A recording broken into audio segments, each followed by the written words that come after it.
नमस्कार साथियों। तो स्वागत है आप सबका आज की इस वीडियो में।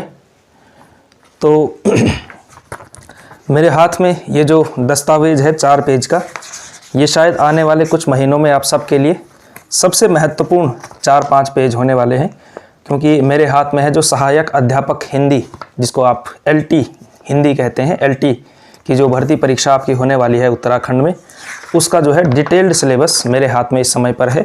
और यही हम आज के वीडियो में डिस्कस करने वाले हैं, क्योंकि एक तो वैसे ही सिलेबस को जो है समझना बड़ा ज़रूरी होता है परीक्षा में, और दूसरी चीज़ बहुत सारे लोगों की रिक्वेस्ट थी कि जो है इस वीडियो पर इससे संबंधित एक वीडियो बनाया जाए, सिलेबस की समझ जो है उसको विस्तार से जो है सिलेबस पर जो है एक चर्चा की जाए कि सिलेबस को हमें किस तरह से समझना है, कैसी कैसी हमारी अप्रोच जो है इसमें होनी चाहिए, तैयारी कैसे कैसे करें।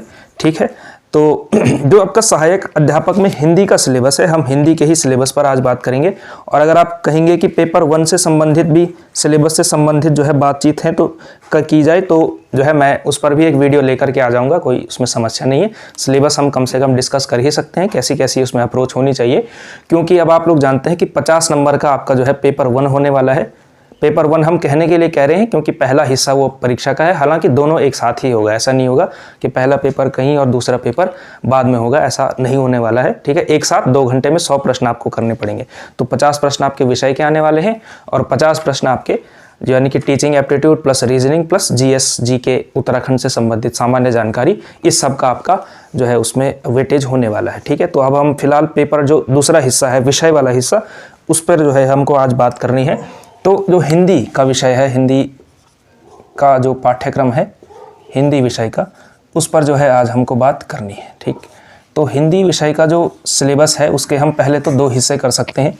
एक तो आपका जो है आपका इसमें एक को कहा जा सकता है भाषा और दूसरा है आपका साहित्य। देखा भी क्या होगा आप लोगों ने कि 2 हिस्से अब जो है सिलेबस में कर लिए गए हैं। पहले बड़ा छोटा जो है 7-8 लाइनों में जो है सिलेबस किया जाता था, जो पिछला पैटर्न था, लेकिन अब जो है आपका एक डिटेल सिलेबस उसने यानी आयोग के द्वारा दिया गया है, तो आपको अब उसी के अनुसार तैयारी करनी है। और जब भी डिटेल सिलेबस आता है तो आप ये मान करके चलिए कि परीक्षा में थोड़ा सा गहराई के साथ प्रश्न पूछे जाने की संभावना बनती है, और इसलिए आपको तैयारी भी अब जो है उसी स्तर से उसी तरह से करनी पड़ेगी, ये चीज़ आपको मान करके चलनी है। ठीक है, तो भाषा पहला जो हिस्सा है आपका देखा होगा, खंड अ जो है आपका वो हिंदी भाषा का ही सिलेबस है, इसमें आप देख पा रहे होंगे। और जो है हाँ, फिलहाल 7 टॉपिक इसमें लगे हुए हैं भाषा के संबंधित, और दूसरा हिस्सा इसमें है साहित्य का। और साहित्य में आपका तो एक तो साहित्य का हिस्सा, दूसरा आप कह सकते हैं काव्य शास्त्र कह सकते हैं। हालांकि इसमें काव्यांग परिचय के स्तर पर ही है, ठीक है, क्योंकि इसमें संप्रदाय नहीं है। रस, रीति, वक्रोक्ति, ध्वनि वगैरह संप्रदाय से आपसे सवाल नहीं पूछे जाएंगे। रस, छंद, अलंकार, और एक और छोटा सा टॉपिक इसमें शब्द शक्ति का लगाया गया है, तो वो भी हमको इसमें पढ़ना है। बाकी तो आपका पूरा का पूरा वही सारा सिलेबस है कि जो आपका साहित्य का सिलेबस होता है। एक नया टॉपिक इसमें जुड़ा है, क्योंकि उत्तराखंड राज्य का ये जो है राज्य की ये परीक्षा होने वाली है, इसलिए यहाँ पे 8वां नंबर का टॉपिक आप देख पा रहे होंगे कि जनपदीय भाषा एवं साहित्य नाम का एक टॉपिक जुड़ा हुआ है। तो हम देखते हैं कि जो भाषा का सिलेबस है उसको अगर हम डिवाइड करें, पहले भाषा के सिलेबस पर अगर हम बात करें, तो इस सिलेबस को तो भाई मैं 4 से 5 हिस्सों में डिवाइड कर सकता हूँ। एक तो जो भाषा संबंधित चीज़ें हैं, ठीक है, तो पहला तो है आपकी जो कोई भी भाषा होती है उसके जो है आप कह सकते हैं कि 4 हिस्से होते हैं। पहला हिस्सा होता है उसकी ध्वनि व्यवस्था, ठीक है, दूसरी होती है उसकी शब्द व्यवस्था, ध्वनि व्यवस्था, शब्द व्यवस्था, तीसरा होता है उसका व्याकरण, ठीक है, और चौथा होता है आपका इसमें इसकी लिपि। ठीक है, तो अब आप सिलेबस को भी इसी अंदाज में इसी तरह से समझ सकते हैं कि जो ध्वनि से संबंधित जो पहला टॉपिक है आपका हिंदी वर्णमाला, ये जो है आपका उसी से है कि ध्वनि में क्या आता है, ध्वनि मतलब साउंड, तो वर्णमाला जो है इसी में आपका आ जाएगा। हिंदी वर्णमाला का जो टॉपिक है वो आप इसी में जो है मानेंगे कि वो इसी में शामिल होता है। ठीक, इसके अलावा जो हिंदी शब्द रचना है, संधि, समास, उपसर्ग, प्रत्यय, तो शब्द व्यवस्था में अगर हम देखें शब्द व्यवस्था में क्या क्या चीज़ें आती हैं तो इसमें सारी चीज़ें दिया हुआ है। ठीक है, रचना की दृष्टि से, इतिहास की दृष्टि से, व्याकरण की दृष्टि से, अर्थ की दृष्टि से। ठीक है, तो जो है आप लिख सकते हैं शब्द के जो है 3-4 चीज़ें हम कर सकते हैं। एक तो शब्दों के भेद,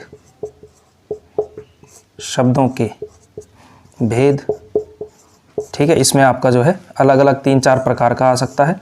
दूसरा आता है आपका शब्द निर्माण की युक्तियाँ, शब्द निर्माण की युक्तियाँ, इससे हमारा मतलब क्या है कि जो शब्द का निर्माण किया जाता है, यानी कि जो रूढ़ शब्द है उसके द्वारा कैसे यौगिक और योगरूढ़ शब्द बनाए जाते हैं, वो जो है प्रक्रिया होती है। शब्द निर्माण की युक्तियों में आपकी जो है 4 चीज़ें आती हैं। एक आता है आपका उपसर्ग, एक होता है आपका प्रत्यय, एक होता है आपका संधि और एक है समास। तो जो टॉपिक आप देख पा रहे होंगे, टॉपिक नंबर 2 आपका जो इसमें लगा हुआ है वो जो है भाषा संबंधित ही है। दूसरा और तीसरा टॉपिक खासकर संधि, समास, उपसर्ग, प्रत्यय, इसमें आगे शब्द निर्माण की युक्तियाँ उसने पहले लिख लिया है। और फिर शब्दों के भेद जो है, यानी कि यौगिक शब्द, रूढ़ शब्द, योग रूढ़ शब्द, फिर जो स्रोत की दृष्टि से, यहाँ पे इतिहास की दृष्टि से लिखा गया है तत्सम, तद्भव, देशज, विदेशी। उसके बाद व्याकरण की दृष्टि से जो होता है, यानी कि विकारी अविकारी शब्द, संज्ञा, सर्वनाम, क्रिया हो गया, क्रिया विशेषण हो गया। और अर्थ की दृष्टि से, यानी कि आप उसको कह सकते हैं कि शब्द में इसमें इसके अलावा जो चीज़ें आती हैं कि एक ही शब्द के लिए, मतलब एक वाक्य के लिए अनेक शब्द, अनेकार्थी, समानार्थी, ये सारी चीज़ें, अनेकार्थी, समानार्थी, ये सारी चीज़ें आपके जो है शब्द व्यवस्था के अंतर्गत ही आएंगी। ठीक है, समानार्थी कहीं, या फिर तीसरा एक चीज़ आता है विलोम, इसको विपरीतार्थी भी हम कहते हैं। तो ये सारे टॉपिक जो है आपका ये भाषा की शब्द व्यवस्था से संबंधित आते हैं। तो दूसरा और तीसरा टॉपिक तो आपका यहाँ से संबंधित है। इस संदर्भ में अगर हम सिलेबस को समझेंगे तो जो है हमारा जो है बेहतर तरीके से समझ में आएगा। तीसरी चीज़ जो व्याकरण आता है, व्याकरण से हमारा मोटे तौर पर मतलब क्या है, यहाँ पे हमारा व्याकरण से मतलब है कि जो है इसकी वाक्य रचना है, जो मतलब वाक्यों से संबंधित जो जानकारी होती है, वाक्य से संबंधित जो विवेचन व्याकरण में किया जाता है, वाक्य जो है वो इसी में आता है व्याकरण के अंतर्गत। ठीक है, वाक्य व्याकरण। इसके अलावा हम इसमें एक और चीज़ डाल सकते हैं कि जो वर्तनी से संबंधित चीज़ें आ सकती हैं, ये हालांकि शब्द में भी आ सकता है। वर्तनी शब्द से संबंधित अशुद्धियाँ भी वर्तनी होती है। वर्तनी के लिए जो इंग्लिश में शब्द चलता है उसको स्पेलिंग कहते हैं।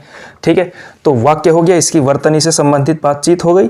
और इसके अलावा कोई ऐसा टॉपिक, हाँ, इसके अलावा वाक्य शुद्धि जिसको कहा जाता है, क्योंकि वाक्य में भी कभी कभी लिंग, वचन, काल, कारक इत्यादि के स्तर पर गलतियां क्या कर सकते हैं। तो वाक्य शुद्धि से संबंधित भी प्रश्न आपका आ सकता है कि वाक्य में अशुद्धि आपको ढूंढनी है या वाक्य आपको शुद्ध करके बताना है, या इस तरह से, ठीक है, चीज़ें करनी है।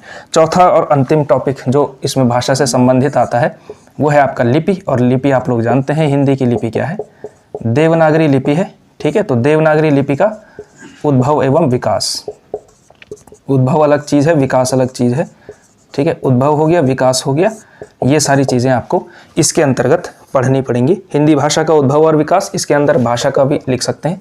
एक टॉपिक तो यही हो गया आपका भाषा का उद्भव और विकास। एक अलग से ये टॉपिक है जिसको हम यहाँ डाल सकते हैं। टॉपिक नंबर जो 6 है आपका, ठीक है, ये हो गया। हिंदी की बोलियाँ भी इसके अंतर्गत आ सकती हैं। तो भाषा में ही, मतलब ये आपके विकास में ही ये सारी चीज़ें आ जाती हैं। बोलियाँ भी आपको विकास क्रम के साथ ही पढ़नी पड़ती हैं, तो बोलियाँ वाला टॉपिक भी यहीं हो जाएगा। इसके अलावा देवनागरी लिपि का उद्भव एवं विकास हमने समझ ही लिया है। और देवनागरी लिपि का मानकीकरण एवं वैज्ञानिकता से संबंधित जो भी चीज़ें आती हैं, मानकीकरण कैसे कैसे हुआ, कैसे कैसे होता है, क्या क्या नियम वर्तमान में है, क्या क्या, और इसके अलावा जो हम कह सकते हैं गुण और सीमाएं, दोनों ही हमको समझनी पड़ेंगी इसमें कि क्या क्या सीमाएं हैं, क्या क्या हैं। इसके अलावा इसमें वैज्ञानिकता में यही सब आएगा, गुण, सीमा इसमें आ सकता है। इसके अलावा आपका ये टॉपिक आपका वो नहीं दिया हुआ है जो मैं सोच रहा था कि जो आपका वो होता है ना, हिंदी भाषा की संवैधानिक स्थिति, संविधान में क्या क्या चीज़ें इसमें दी हुई हैं। तो भाषा से संबंधित व्याकरण के स्तर पर तो ये चीज़ है। इसके अलावा एक पांचवा टॉपिक इसमें और रह जाता है, उसको विराम चिन्ह कहते हैं। तो विराम चिन्ह को भी आप व्याकरण के अंदर ही डाल सकते हैं। विराम चिन्ह, ये वाला जो टॉपिक है, टॉपिक नंबर 5, तो विराम चिन्ह जो है आपका व्याकरण के अंदर ही इंक्लूड हो जाता है। ठीक है, तो इस तरह से आपका जो है ये भाषा वाला सारा का सिलेबस आ जाता है। इसके अलावा इसमें एक और चीज़ आती है जिसको आप, वैसे इसके 3 हिस्से किए जा सकते थे, भाषा, कार्यालयी भाषा, लेकिन इसी के अंदर, चलो भाषा के अंदर ही उसको हम इंक्लूड कर सकते हैं, उसको हम कार्यालयी भाषा कह सकते हैं। या फिर इसके लिए और बेहतर एक शब्द हो सकता है जो कि सिलेबस में भी लिखा गया है, उसके लिए कहा गया है प्रयोजन मूलक हिंदी। प्रयोजन मूलक हिंदी। तो प्रयोजन मूलक हिंदी से हमारा मतलब क्या है, आप लोग ग्रेजुएट हैं, आप में से बहुत सारे तो पोस्ट ग्रेजुएट भी संभवतः होंगे। तो उसमें जो है आपका जो प्रयोजन मूलक हिंदी जो है वो वाला टॉपिक भी आपको पढ़ना है। इससे संबंधित क्या चीज़ है, कार्यालयी हिंदी एक इसमें कि ऑफिशियल लैंग्वेज क्या होता है, वही सब पत्राचार वगैरह जो किया जाता है ऑफिशियली, कैसे हिंदी भाषा का प्रयोग करना है उसकी सामान्य जानकारी। हिंदी भाषा के विविध रूप से हमारा वही मतलब है, राजभाषा, राष्ट्रभाषा, संपर्क भाषा, ये सारी चीज़ें, राजभाषा, राष्ट्रभाषा, संपर्क भाषा, ये वाला टॉपिक भी इसी के अंतर्गत इंक्लूड होगा। और इसके अलावा जो हिंदी पत्रकारिता से संबंधित छोटी मोटी चीज़ें हैं, पत्रकारिता से संबंधित एक बेसिक जानकारी, और एक और जो छोटी सी चीज़ है भाषा कंप्यूटिंग, यानी कि कंप्यूटर की दुनिया में हिंदी का मतलब कैसे कैसे स्थान है, इससे संबंधित फ़ॉन्ट क्या है, क्या क्या इसमें जो है वर्तमान तरीके से हम कंप्यूटर की दुनिया में कैसे हिंदी का प्रयोग करते हैं। ठीक है, तो हिंदी जो है कैसे कंप्यूटर में है, किस स्थिति में कंप्यूटर में है, ये सारी चीज़ें हमको पढ़नी है। तो ये है आपका सिलेबस का पहला हिस्सा, तो ये है। ठीक है, तो मैं थोड़ा सा साइड हटता हूँ, आपको जो है इसका स्क्रीनशॉट अगर लेना हो तो आप स्क्रीनशॉट इसका ले सकते हैं। ठीक है, इसका स्क्रीनशॉट लीजिए आप। ठीक है, बेहतर तरीके से बताया गया है आपको। ठीक है, ले लिया होगा अभी तक स्क्रीनशॉट। ठीक है, अब जो है आगे हम देखते हैं भाषा से संबंधित। अब मैं इसको डिलीट कर रहा हूँ, मिटा रहा हूँ। अब जो है हम पढ़ेंगे इसमें साहित्य से संबंधित चीज़ें, कि साहित्य कैसा है आपका, और इसी से संबंधित बहुत सारा जो है मतलब ज़्यादा जो डाउट क्रिएट हो रहा है वो यहाँ पर है कि जो सर साहित्य जो है वो समझ में नहीं आ रहा है कि वो साहित्य में क्या पढ़ना है, क्या छोड़ना है, कैसी कैसी तरह से चीज़ें हमको समझनी है। ठीक है, तो खंड ब अब आपका जो साहित्य का हिस्सा आता है, इसमें आप लोग देखिए किस किस तरह से चीज़ें हैं। ठीक है, तो साहित्य के हिस्से को मैं 3 हिस्से मैं इसके करूँगा, 3 हिस्से के 4 हिस्से कर लेंगे। चलो 4 हिस्से हम इसके कर सकते हैं साहित्य के। ठीक है, 4 जो है इसके अंग बन सकते हैं हमारे इसमें साहित्य के। तो पहला हिस्सा हो सकता है आपका इसमें पद्य का हिस्सा, जिसको पोइट्री कहते हैं। दूसरा हो सकता है इसमें गद्य का हिस्सा। तीसरा इसमें जो काव्यांग परिचय नाम से चीज़ दी हुई है, तो हम इसको यही लिखेंगे, इसमें काव्य शास्त्र लिख सकते हैं थोड़ा अगर हम उससे कहें, क्योंकि अप्रोच हमारी वही होने वाली है। हालांकि काव्य शास्त्र ये उतना गहराई में काव्य शास्त्र जो दरअसल एमए वगैरह में पढ़ा जाता है, यूजीसी नेट लेक्चरर वगैरह में, लेक्चरर का जो सिलेबस है उसमें जो काव्य शास्त्र है उतना आपका कुछ भी नहीं है, वही है रस छंद अलंकार ही थोड़ा बहुत है काव्य शास्त्र। और चौथा हम कह सकते हैं इसमें लोक साहित्य का जो हिस्सा है इस बार जोड़ा गया है। तो लोक साहित्य जो है एक टॉपिक आपका, ये भी इस बार इंक्लूड किया गया है। ठीक है, तो देखिए इसमें आपका जो पद्य का हिस्सा है, खासकर जो पोइट्री का हिस्सा है। अच्छा, इसमें साहित्य में पहला जो टॉपिक है वो तो आपका हिंदी साहित्य का इतिहास है। हिंदी साहित्य का इतिहास, हिंदी साहित्य का इतिहास, पहला टॉपिक यही है। अब इसका मतलब क्या है कि चलो इसका अभी हम लास्ट में बता देंगे, चलो कोई बात नहीं। तो पद्य है, गद्य है, काव्यशास्त्र है, लोक साहित्य है, ये 4 हिस्से हमने इसमें किए हैं। पद्य में आप लोग देखिए कि कौन कौन से रचनाकार आपके इसमें लगे हुए हैं अभी। ठीक है, पहला हिस्सा छोड़िए, दूसरा हिस्सा हम इसमें करेंगे। दूसरा टॉपिक नंबर 2, टॉपिक नंबर 3 लीजिए आप अपने सिलेबस का। ठीक है, और जैसे मैंने प्रिंट आउट निकाला है आप भी जो है प्रिंट आउट निकाल सकते हैं। ठीक है, और आपको प्रिंट आउट निकालना भी चाहिए ताकि आपके पास जो है कम से कम वो रहे, वरना ये करवाया ही जा रहा है तो आप जो है स्क्रीनशॉट भी ले सकते हैं, आपके लिए आसान हो जाएगा काम। ठीक है, तो आदिकालीन एवं भक्तिकालीन काव्य में चलिए पद्य के 4 हिस्से हम करते हैं इसमें, और कौन कौन से रचनाकार लगे हुए हैं फिलहाल वो थोड़ा सा देख लेते हैं। 4 हिस्से हम कर सकते हैं इसमें। तो एक आएगा आपका आदिकाल, आदिकाल, दूसरा होगा आपका भक्तिकाल, तीसरा आपका जो है रीतिकाल, चौथा हो गया आपका आधुनिक काल। ठीक है, तो आदिकाल में तो सबसे कम है, आदिकाल में 2 ही आपके रचनाकार लगे हुए हैं। तो पद्य आदिकाल में तो आपके जो है इसमें यानी कह सकते हैं 2 ही मतलब रचनाकार हैं। एक तो आपके हैं चंद्रबरदाई, चंद्रबरदाई, एक मिनट इसका क्या हो रहा है, कोई बात नहीं, इस पेन से लिख लेंगे, चंद्रबरदाई। और दूसरे आपके रचनाकार इसमें कौन है, दूसरे आते हैं आपके इसमें अमीर खुसरो। तो ये 2 रचनाकार आपके आदिकाल में लगे हुए हैं। इसके अलावा भक्तिकाल में, भक्तिकाल का देखेंगे आप, जो भक्तिकाल में रचनाकारों का नाम लिखा हुआ है कई लोग आप में से बहुत सारे कह रहे थे कि भाई एनसीईआरटी अब आप पढ़नी है कि नहीं पढ़नी है। तो एनसीईआरटी में जो रचनाकार है उसको हम डेप्थ में पढ़ा करते थे, ठीक है। तो अब आप देखेंगे कि जो रचनाकार एनसीईआरटी में है ज़्यादातर वही रचनाकार आपके इसमें भी लगे हुए हैं, ठीक है। थोड़ा बहुत परिवर्तन हर जगह होता है, ठीक है। तो उतना परिवर्तन हम जो है उसके हिसाब से अपना अपडेट कर ही सकते हैं। तो भक्ति काल में आपके तो एक तो कबीर हैं, कबीर हो गए, ठीक है ना, कबीर हैं। जायसी हैं, जायसी एनसीईआरटी में नहीं है लेकिन तब भी बहुत इंपॉर्टेंट व्यक्ति हैं। सूर हैं, तुलसी हैं, सूर, तुलसी और मीरा, ठीक है। और ये सारे के सारे जायसी को छोड़ करके ये सारे जो है एनसीईआरटी में भी हैं, ठीक है। तो ऐसा नहीं है कि एनसीईआरटी का महत्व एक तरह से ख़त्म किया गया। हाँ, एनसीईआरटी के अंदर से क्वेश्चन अब थोड़ा सा नहीं आएगा क्योंकि इस तरह से पैटर्न कभी अब पैटर्न पूरी तरह से बदल चुका है। तो आपके सिलेबस में से अब क्वेश्चन पूछा जाएगा, जो सिलेबस में नाम लिखा गया वहाँ से क्वेश्चन पूछा जाएगा। और रीतिकाल में 4 कवि लगे हुए हैं आपका जो है, एक तो केशवदास हैं जो कि रीतिबद्ध धारा के हैं, केशव हो गए, बिहारी हो गए रीति सिद्ध, तीसरे होते हैं आपके हाँ बिहारी, भूषण, भूषण भी रीतिबद्ध लेकिन वीर रस के प्रमुख कवि हैं, और घनानंद रीतिमुक्त काव्यधारा के या संपूर्ण रीतिकाल के सबसे अच्छे कवि जो है, इनको कुछ आलोचक मानते हैं। आधुनिक काल में देखेंगे, आधुनिक काल में एक बड़ी जो है ये कह सकते हैं कि इसके भी 2 हिस्से किए जा सकते हैं। तो भारतेंदु युग से लेकर के आप इसमें कह सकते हैं भारतेंदु युग से छायावाद तक के कुछ कवि यहाँ पे हैं। तो भारतेंदु से छायावाद तक के, भारतेंदु युग से केवल भारतेंदु खुद हैं, बाकी और कोई नहीं है। ये एक वह कह सकते हैं अच्छा अपडेट है। तो भारतेंदु के अलावा वैसे भी हम थोड़ा कम ही पढ़ते थे बाकी रचनाकारों को, लेकिन अब और कम पढ़ना है। तो भारतेंदु हो गए। द्विवेदी युग से 2-3 ही रचनाकार हैं, हरिऔध हो गए आपके, और मैथिली शरण गुप्त हो गए। इसके अलावा श्रीधर पाठक थे। तो द्विवेदी युग तक तो ये है। हर भारतेंदु युग से केवल भारतेंदु, द्विवेदी युग से ये 3। हाँ, एक और व्यक्ति इसमें लगते हैं।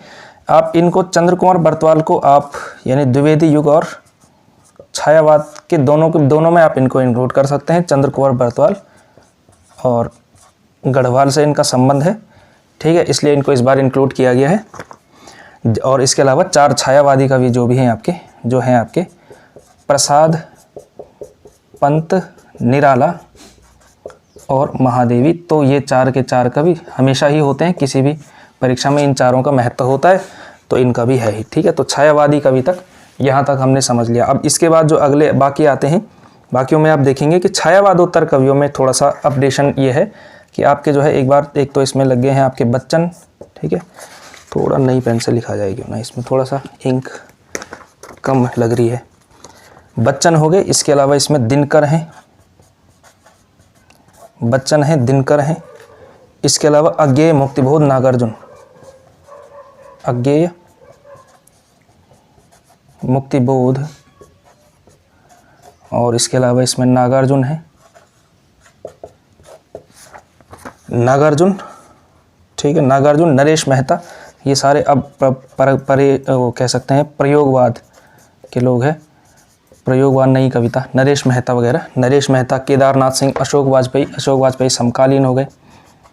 केदारनाथ सिंह, ये केदारनाथ सिंह है, ठीक है ना, केदारनाथ अग्रवाल नहीं है, केदारनाथ अग्रवाल अलग है। केदारनाथ सिंह, अशोक वाजपेयी,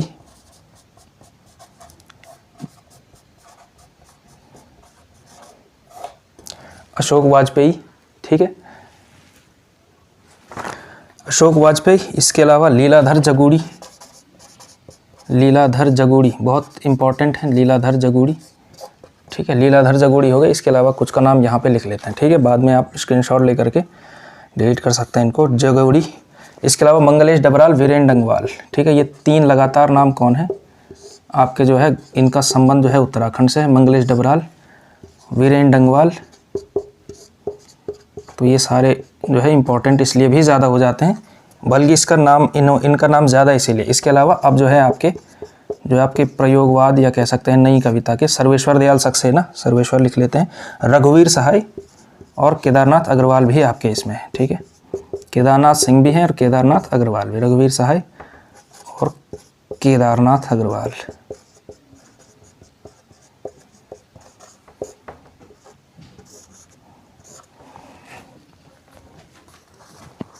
ठीक है, केदारनाथ अग्रवाल। तो ये सारे जो है आपके इसमें ये सारे रचनाकार लगे हुए हैं, ठीक है। इनका आप चाहें तो स्क्रीनशॉट जो है ले सकते हैं। ठीक है, स्क्रीनशॉट लीजिए आप इनका, ठीक है। और इसके बाद हम गद्य वालों की जो है लिस्ट बना सकते हैं, गद्य वालों की, ठीक है। तो इसको डिलीट करते हैं और इसके बाद गद्य पर बात करते हैं, गद्य में कौन कौन जो है इसमें लगे हुए हैं।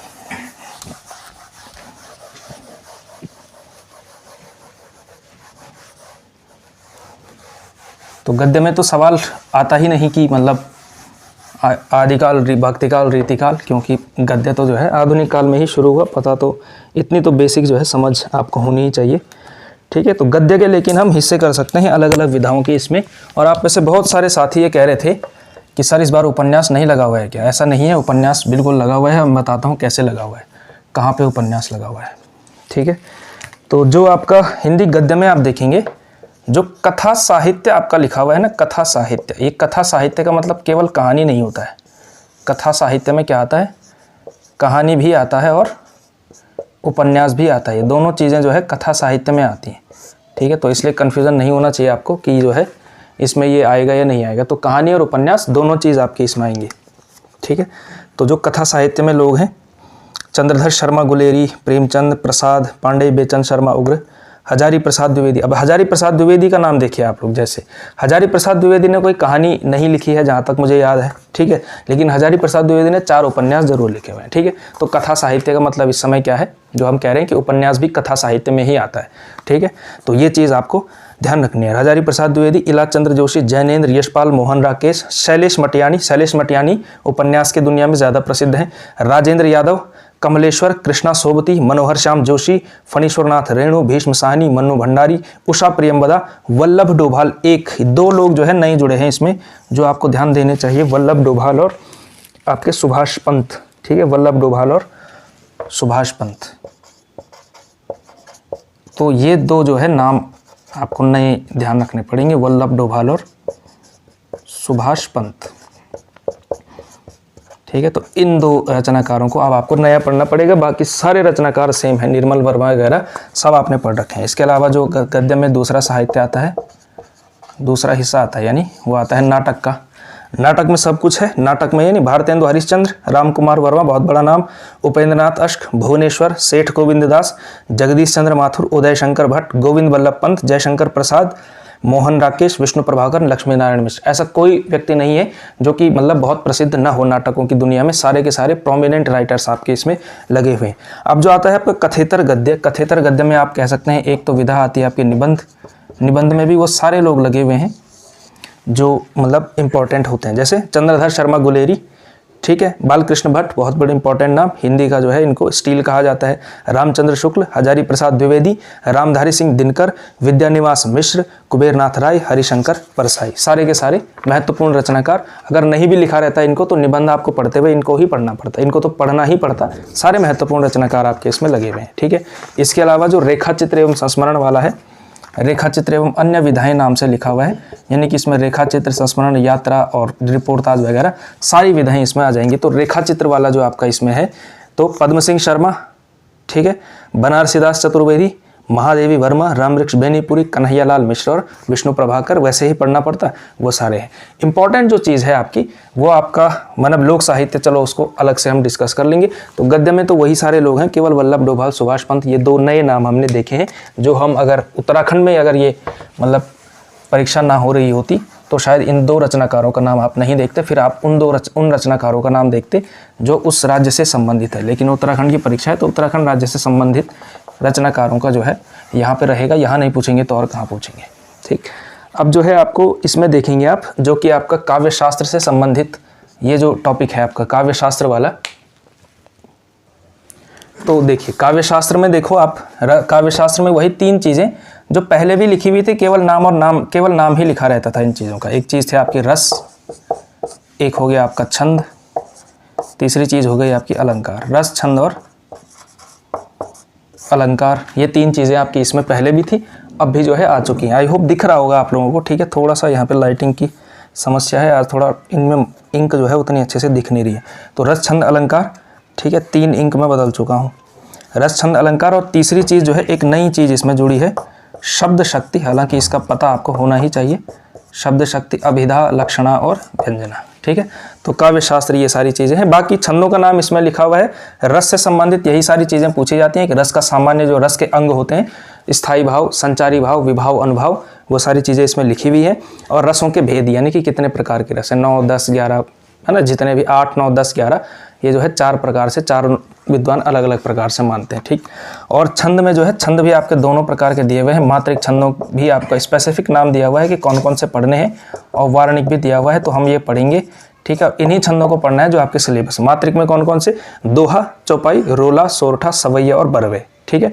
वार्णिक में वसंत लतिका, उपेंद्र, वज्रा, शिखरिणी और मालिनी। ठीक है, तो ये सारे नाम आपके इसमें नजर आते हैं। ठीक है। इसके अलावा अलंकारों में देखिए आप, अलंकारों में अनुप्रास, यमक, श्लेष, उत्प्रेक्षा, उपमा, रूपक, अतिशयोक्ति, वक्रोक्ति, विशेषोक्ति, उपविभावना, समासोक्ति, अन्योक्ति, संदेह और भ्रांतिमान, कुछ नए प्रकार के अलंकार जो कि हम मतलब सामान्यतः नहीं पढ़ते। 1-2 अलंकार वही जुड़े हुए हैं, जैसे विशेषोक्ति हो गया, समासोक्ति हो गया, अन्योक्ति हो गया, ज़्यादातर नहीं पढ़ते हैं। लेकिन बाकी सारे अलंकार ऐसे हैं जिनको हमको वैसे ही पढ़ना पड़ता है। ठीक है, अगर नहीं भी इनका नाम। बाकी शब्द शक्ति जो है, अभिधा, लक्षणा और व्यंजना, ये सारा तो सारा सेम टू सेम है ही। ठीक है, काव्य शास्त्र वाला। अब जो अंतिम हिस्सा आपका सिलेबस का बचता है उसके बारे में थोड़ी सी बात की जाए।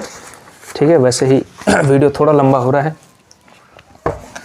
इतना एक्सपेक्टेड नहीं था, लेकिन क्योंकि सिलेबस को समझना ज़्यादा ज़रूरी है, शुरू के 1-2 दिन तो आपको यही करना चाहिए। पहले आपको क्या करना चाहिए, प्रिंट आउट निकालो, और जिस भी कॉपी में आप हिंदी के नोट्स बनाने वाले हैं, ठीक है, उसमें आपको जो है ये सिलेबस जो है आपको चिपका देना है। ठीक है, आप चाहें तो जैसे मैंने सिलेबस लिखा है अपने हाथ से बना सकते हैं बढ़िया राइटिंग में। हालांकि मेरी राइटिंग उतनी अच्छी नहीं है, उम्मीद करता हूँ आप लोगों की होगी, तो आप अपनी अच्छी राइटिंग में जो है उसको लिख सकते हैं। अपनी हैंड राइटिंग में लिखिए उसको, बढ़िया से 2-3 पेन के साथ सजा करके अच्छे से सिलेबस को लिखिए। ठीक है। जनपदीय भाषा एवं साहित्य वाला जो हिस्सा है, इसके 2 हिस्से हैं, आप जो है इसमें कर सकते हैं। लोक साहित्य को चलो मैं यहाँ ला देता हूँ, लोक साहित्य।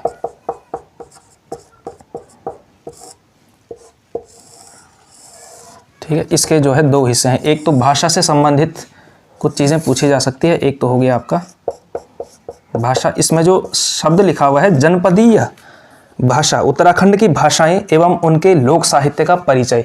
ठीक है, एक तो आपका भाषा और भाषा एवं प्लस लोक साहित्य का परिचय केवल और केवल। ठीक है, तो थोड़ा बहुत परिचय की आपको परिचयात्मक जानकारी होनी चाहिए। ठीक है। और दूसरा चीज़ है, कुछ रचनाकारों का नाम लिखा हुआ है, जैसे आपको जो है एक रचनाकार हैं आपके इसमें तोता कृष्ण गैरोला, तोता कृष्ण गैरोला। इसके अलावा तारादत्त गैरोला। इसके अलावा जीवानंद श्रीयाल।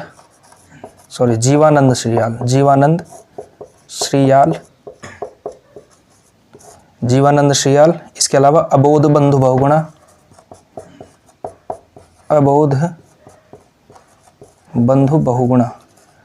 ये सारे जो है नए नाम आप पहली बार सुन रहे होंगे। ठीक है। मोहनलाल नेगी, महावीर प्रसाद गैरोला, मोहनलाल नेगी, महावीर प्रसाद गैरोला, महावीर प्रसाद गैरोला। इसके अलावा इसमें गौरदा लिखा हुआ है, क्या कहीं ये गिरदा की बात तो नहीं हो रही है? गौरदा लिखा हुआ है क्योंकि इसमें ना शेरदा अनपढ़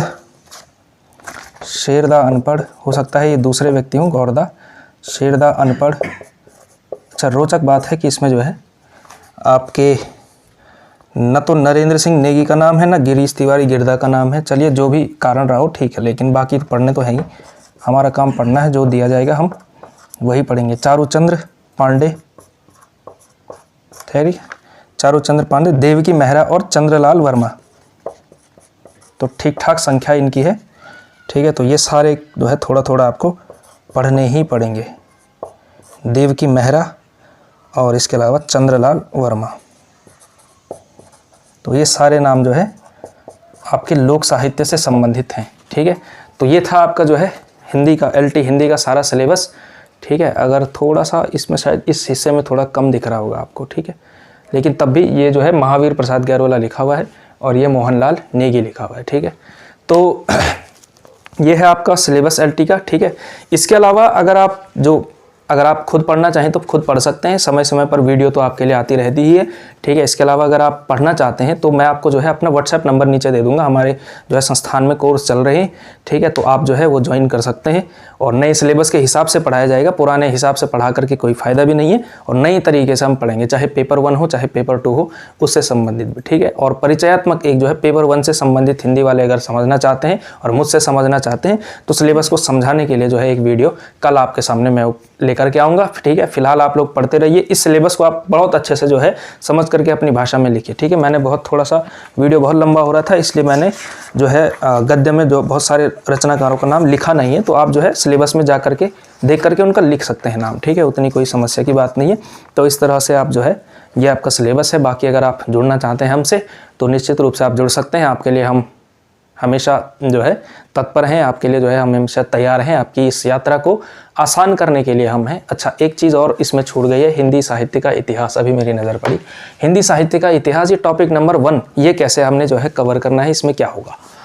देखिए, है क्या कि आप लोगों को लग रहा होगा कि जिन रचनाकारों का नाम है केवल उनकी रचनाएं पढ़ ली, थोड़ा सा उनको पढ़ना है और आपका काम हो जाएगा, तो ऐसा नहीं है।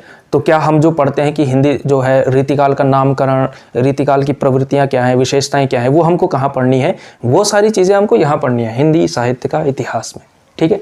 जैसे अगर भक्ति काल में रसखान का नाम नहीं है, भक्ति काल मतलब आपके सिलेबस में जो है नाम नहीं दिया हुआ है, या फिर बहुत कम लोगों का नाम दिया हुआ है, जैसे आपके इसमें रैदास का नाम नहीं लिखा हुआ है, नानक का नाम, दादू दयाल का नाम, इन सब का नाम नहीं लिखा हुआ है, तो क्या इनको हमको जो है देखना भी नहीं है? ऐसा नहीं है। हमको जो है इनके परिचय के स्तर पे थोड़ी बहुत जानकारी, यानी कि बहुत ज़्यादा गहराई में नहीं, जिस स्तर पे आप इनको पढ़ेंगे, लेकिन तब भी एक ठीक ठाक मतलब हल्के फुल्के में आपको जो है यहाँ आपको देखना ही पड़ेगा। तो ये जो टॉपिक नंबर 1 है ना आपका हिंदी साहित्य का इतिहास, ये भी आपको पढ़ना पड़ेगा, ठीक है।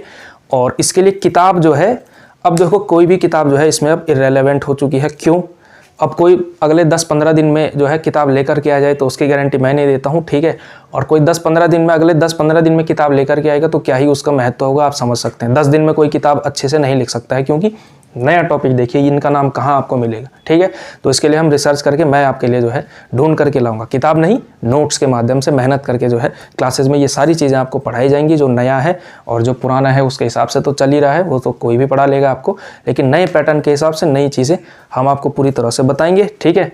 तो ये एक चीज़ें हैं। और फिलहाल के लिए आपका बहुत बहुत शुक्रिया। जुड़े रहिए चैनल से, और चैनल को सब्सक्राइब जरूर कर लेना है आप लोगों ने, ठीक है। आप बहुत अच्छी संख्या में सब्सक्राइब करते हैं, इसके लिए आपका शुक्रिया, ठीक है। और पढ़ते रहिए, मस्त रहिए। और सिलेबस को जो है आप बहुत अच्छे से अपनी राइटिंग में, या फिर प्रिंट आउट निकालना चाहें तो प्रिंट आउट करके जो है आप इसकी कॉपी के जो है फ्रंट पेज में इन 4 पेजेस को चिपका सकते हैं, ठीक है। और इस तरह से आप अपना इसको बना सकते हैं। वैसे लिख करके करेंगे तो ज़्यादा अच्छी समझ बनेगी।